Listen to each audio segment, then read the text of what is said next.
Hello everyone, welcome back again with me Ane ke bulan bareng crypto.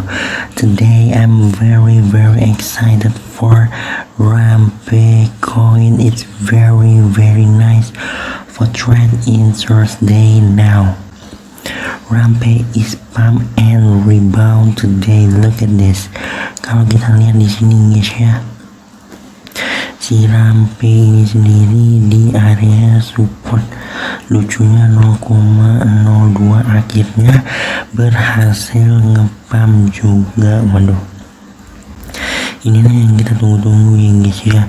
Dan meskipun ngepamnya ini sendiri tidak seperti teman-teman yang lain, tapi si Rampe ini sendiri di total keseluruhan kenaikannya ini sendiri sudah naik sekitaran 250%. Wow, it's very amazing. Dan kalau kita lihat di sini, mungkin untuk area target long term dari mana si Rampe ini sendiri mungkin saja bisa take profit di sekitaran 0,08 sampai 0,07. Ini mungkin aja udah cukup lumayan maksimum ya untuk cuan di Rampe terbaru.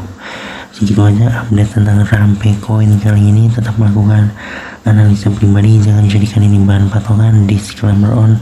Thanks for watching. Salam maksimum profit.